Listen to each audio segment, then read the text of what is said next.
Hello viewers, আসসালামু আলাইকুম। কেমন আছেন সবাই? আশা করি সবাই ভালো আছেন। আজকে আপনাদেরকে আমি দেখাবো যে আমি যেখানে থাকি এখান থেকে টোকিও দূরত্ব প্রায় 1200 কিলোমিটার, এবং 1200 কিলোমিটার দূরত্বতে আমি কিন্তু যাচ্ছি বুলেট ট্রেনে। আমি কিন্তু চাইলে প্লেনেও যেতে পারি, এবং অনেক সময় প্লেনের ভাড়া বুলেট ট্রেনের চেয়ে চিপ হয়, অর্থাৎ বুলেট ট্রেনের ভাড়া বেশি। যেহেতু প্লেনের ভাড়া চিপ, প্লেন ফার্স্ট যায়, তাহলে আমি বুলেট ট্রেনে কেন যাচ্ছি? এটা আপনাদের কোশ্চেন হতে পারে। এটা কোশ্চেনের উত্তর দেওয়ার জন্যই আজকের ভিডিওটা খুব ইন্টারেস্টিং। যে জিনিসটা আপনাদেরকে বুঝতে হবে সেটা হচ্ছে, দেখেন আমার বাসা হচ্ছে ওইটা, ওই যে ওই বিল্ডিংটা দেখছেন, এই বিল্ডিংটা হচ্ছে আমার বাসা। আর আমার স্টেশন হচ্ছে এই যে এইটা, মানে এই রাস্তাটা যেখানে শেষ হয়েছে এটা হচ্ছে আমার স্টেশন। অর্থাৎ আমি এখান থেকে ডাইরেক্ট একটা ট্রেনে উঠবো, মাঝখানে একটা ট্রেন চেঞ্জ করতে হবে, 10 মিনিট হয়তো ওয়েট করতে হবে ম্যাক্সিমাম। তারপর আমি 5.5 ঘন্টার মধ্যে এখান থেকে পৌঁছে যাব টোকিও। 1200 কিলোমিটার যাবে 5.5 ঘন্টায় মাত্র। আর এখান থেকে স্টেশনের দূরত্ব হচ্ছে মাত্র হেঁটে 1 মিনিট আমার বাসা থেকে, মানে দেখা যায় কয়েকটা বিল্ডিং পরে। সো আমার বেসিক্যালি বাড়ি থেকে বের হয়ে স্টেশন পর্যন্ত যেতে লাগবে মাত্র 1 মিনিট। তারপরে আমি স্টেশনে ম্যাক্সিমাম এখন কয়টা ট্রেন আছে এটাও আমি ইভেন দেখে বের হয়নি, কারণ আমি জানি আধা ঘন্টার মধ্যে বা 15-20 মিনিটের মধ্যে একটা না একটা ট্রেন থাকবেই। সো আমার কোনো স্ট্রেস নিতে হবে না, অর্থাৎ আমি 1200 কিলোমিটার দূরে যাব, কিন্তু আমি জাস্ট আমার ইচ্ছে মতো বের হলাম। সকালে কাজ করলাম, কাজ করার পর দুপুরে লাঞ্চ করলাম, তারপরে মনে হইলো যে আমি এখন এই জার্নিটা শুরু করব। এবং আমি জানি যে আমি 5 ঘন্টার মধ্যে এখান থেকে সেন্ট্রাল টোকিওর মধ্যে থাকবো। সো আমি গিয়ে এখন স্টেশনে উঠবো এবং স্টেশনে যাব। স্টেশনে গিয়ে দেখবো যে টোকিওর কয়টাই ট্রেন আছে। এই যে বললাম আপনাকে যে 30 মিনিটের মধ্যে একটা থাকবে, এবং আমি জানি যে ওই ট্রেনে উঠলে 5 থেকে 5.5 ঘন্টায় 1200 কিলো দূরে টোকিওর একবারে সেন্ট্রাল টোকিওতে আমি নেমে যাব।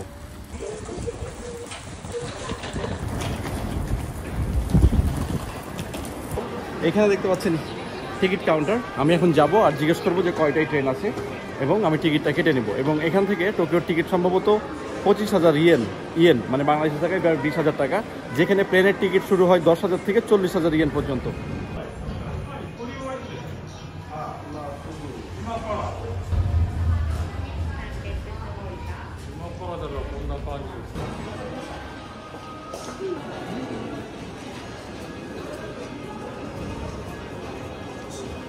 তো আমি টিকিট কেটে নিয়েছি, এবং এখানে একটা টিকিট দিছে। এখান থেকে প্রায় 1.5 ঘন্টা আমাকে একটা ট্রেনে যেতে হবে, যেটা নর্মাল ট্রেন, বুলেট ট্রেনের থেকে একটু কম স্পিডে চলে। তারপরে ওইখান থেকে আমি ডাইরেক্ট চলে যাব টোকিওতে, যেটা প্রায় 5 ঘন্টা, 4 থেকে 4.5 ঘন্টার জার্নি। এবং ওইখানেই প্রায় 1000 কিলোমিটার রাস্তা কাভার হবে, মানে দূরত্ব কাভার হবে।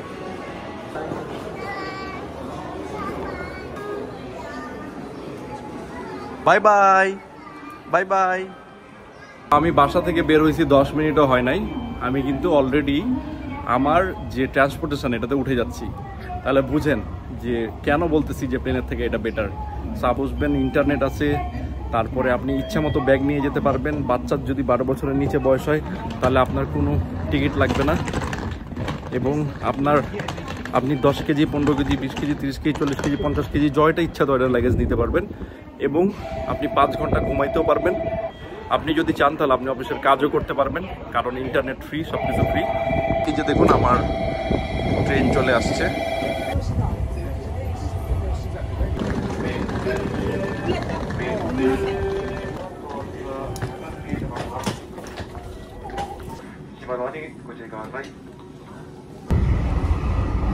সো আমরা বুলেট ট্রেনে ওঠার আগে যে ট্রেনটাতে উঠলাম, এই ট্রেনটারই অবস্থা দেখেন, এটাই কত সুন্দর, এবং এটাও প্রচুর স্পিডে চলে, প্রায় 150 থেকে 180 কিলোমিটার পার আওয়ার স্পিডে এই ট্রেনটাই চলে।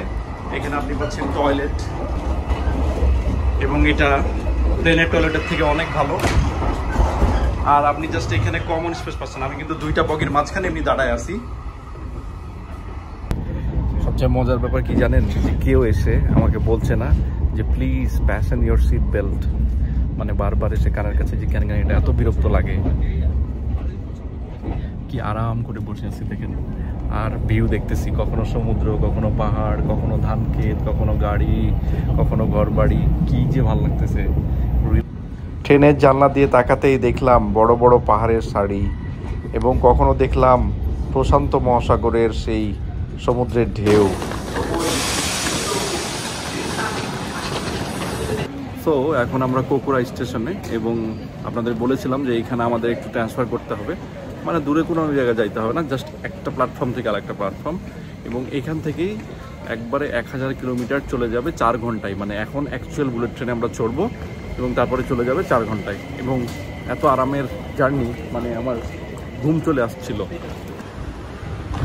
এই চেঞ্জে আমাদেরকে প্রায় 12 মিনিট ওয়েট করতে হবে, অর্থাৎ অলরেডি 4 মিনিট হয়ে গেছে, আর 5-6 মিনিট পরেই দেখতে পাচ্ছেন আমাদের ট্রেন ছাড়বে 14 নম্বর প্ল্যাটফর্ম থেকে। উঠে যাচ্ছি।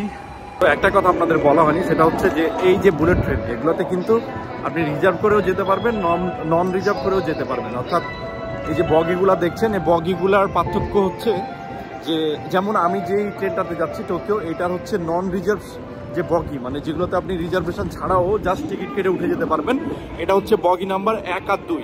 এবং 1 আর 2 ছাড়া যে বগিগুলো থাকবে, এগুলো বেসিক্যালি আগে থেকে রিজার্ভ করে মানুষ উঠছে। সো ওগুলোতে না যাওয়াই ভালো। যদি সিট খালি থাকে সেটা আলাদা ব্যাপার, বাট যদি সিট খালি না থাকে তাহলে হচ্ছে আপনাকে 1 আর 2 নম্বর বগির কাছে যেতে হবে। ওখানে যেমন খুশি তেমন যে যেখানে সিট পায় ওটাতে বসে চলে যেতে পারবে।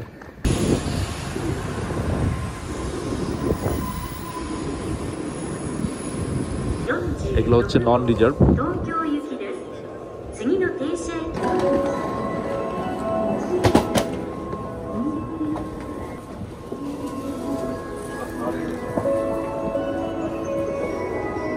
আমার মতো লম্বা লোকও এখানে পা রাখার পরে আরো একজন বসতে পারবে, এতখানি জায়গা আছে।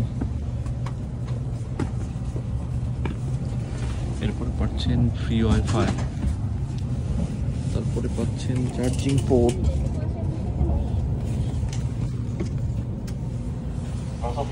ট্রেনের ভিতরে সব রকমই ফ্যাসিলিটিস আছে। ইভেন আপনি আপনার জামা কাপড় ঝুলিয়ে রাখার জন্য এখানে দেখছেন হ্যাকার, সামনে একটা টেবিল, এবং আপনি এখানে রিল্যাক্সে বসে আপনার পছন্দের খাবার খেতে পারেন, কাজ করতে পারেন, গল্প করতে পারেন। দেখতে পাচ্ছেন আপনারা যে বগির ভিতরে কি সুন্দর। এইভাবেই আমরা চলে যাচ্ছি এবং একে একে বিভিন্ন বড় বড় শহর পার করছি। একে একে আমরা পার করলাম হিরোশিমা, তারপরে আমরা এখন পার করতেছি কোবে, এবং কোবের পরে ওসাকা, ওসাকার পরে নাগোয়া, তারপরে আমরা টোকিও চলে যাব।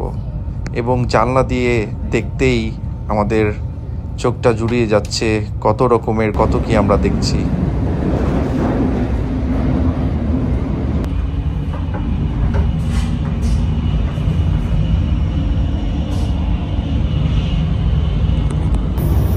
এখানে আপনারা দেখতে পাচ্ছেন যে প্রত্যেকটা বগির ইনফরমেশন দেওয়া আছে, কোথায় কি আছে। এই বুলেট ট্রেনটি প্রায় 300 থেকে 350 কিলোমিটার পার আওয়ার বেগে চলে 4 ঘন্টায় টোকিওতে আমাকে নিয়ে গেল। এটাই দেখতে পাচ্ছেন টোকিও স্টেশন, অনেক ক্রাউড এবং ভিড়, আর প্রায় রাতও হয়ে গিয়েছে, যার কারণে অন্ধকার। এখন আমি টোকিও স্টেশনে নামছি এবং ভিডিওটা এখানে আমি শেষ করতে চাচ্ছি। এবং ভিডিও করার আগে আপনাদেরকে বলে দিতে চাচ্ছি যে কী কারণে আমি এটা চুজ করছিলাম এবং এটার পার্থক্যটা। নিশ্চয়ই ভিডিও দেখে বিভিন্ন টাইমে আপনারা বুঝে গিয়েছেন, বাট তারপরেও আবার আমি লাস্টে বলে দিই। সেটা হচ্ছে যে আমার এখানে আসতে টাইম লাগলো 5 থেকে 5.5 ঘন্টা এবং কোনো হাসেল হয় নাই, এবং পুরো টাইমটাই কিন্তু আমি এনজয় করেছি। একবারে মনে করেন যে সিটের মধ্যে বসে এই ভিডিওটাও কিন্তু আমি ওই শিনকানসেনের ভিতরেই এডিট করেছি, তাহলে বুঝেন যে কি কমফোর্ট। এরপরে কাজ থেকে শুরু করে যা কিছু ছিল সব কিছু করেছি। মানে 5 ঘন্টা আমি বেসিক্যালি জার্নি করি নাই, আমি মনে করেন যে বাড়ির মধ্যে থাকার মতোই এর কি এনজয় করেছি। কিন্তু প্লেনে যদি হতো তাহলে প্লেনে হচ্ছে কি হতো, বাড়ি থেকে আমার এয়ারপোর্ট যেতে মিনিমাম 1 ঘন্টা লাগে। জানেন যে এইসব কান্ট্রিতে এয়ারপোর্ট দূরে হয়, এবং তারপরে এয়ারপোর্টের ভিতরে আবার 1-1.5 ঘন্টা লেগে যায় আপনার বিভিন্ন গেট পার করতে, বোর্ডিং করতে, চেক ইন করতে, এবং 2 ঘন্টা গেল। তারপর আবার প্লেনের 1.5 থেকে 2 ঘন্টা থাকতে হয়, তাহলে কত 4 ঘন্টা গেল। এরপরে আবার আপনি এয়ারপোর্টে নামার পরে টোকিও শহর পর্যন্ত আসতে আবার 2 ঘন্টা খরচ হয়ে যায়, তাহলে কত 6 ঘন্টা চলে গেল। এবং আপনাকে এর মধ্যে কয়েকবার হাসেল করতে হলো। প্লেনের মধ্যে জার্নি তো বুঝছেনই কি, মানে কি হাসেল করতে হয়, মানে একটা এয়ারপোর্টে বের হতে বা ঢুকতে, সব কিছু মিলিয়ে। এবং টাকার দিক থেকে যদি চিন্তা করি, সব কিছু মিলিয়ে কিন্তু স্টিল বুলেট ট্রেনে কিন্তু একটু বেশি খরচ হচ্ছে। বাট এই যে বেশি খরচের কারণে আপনার যে বডিটা, আপনার বেসিক্যালি এই যে জার্নির কোনো ইফেক্ট আপনার বডির মধ্যে পড়ে নাই। সো এই জন্যই সবাই হচ্ছে বুলেট ট্রেন চুজ করে, এবং বুলেট ট্রেনে প্রচুর প্যাসেঞ্জার থাকে। আপনি দেখলেন এত ভাড়া এবং এত লং জার্নি, তারপরেও ফুল কিন্তু ভর্তি। মানে ওসাকা থেকে টোকিও পর্যন্ত 500 কিলোমিটারের রাস্তা ওরা বুলেট ট্রেন দিয়ে 2 ঘন্টায় বানায় ফেলছে। মানে 2 ঘন্টায়, মানে আপনি চাইলে হচ্ছে দিনে অফিস করতে পারবেন, সকালে গিয়ে আবার রাতে ব্যাক করতে পারবেন। সো এই জন্যই হচ্ছে জাপান এত ডেভেলপ। ওরা ট্রান্সপোর্টেশনটাকে এমন অবস্থা করছে যে আপনি 1000 কিলো দূরেও চলে যাচ্ছেন 4 ঘন্টায়, মানে আপনি যদি চান দিনে গিয়ে দিনে ব্যাক করতে পারবেন। তো আশা করি আপনাদের ভিডিওটি ভালো লেগেছে এবং আপনারা বুঝেছেন। সবাই ভালো থাকবেন। আসসালামু আলাইকুম।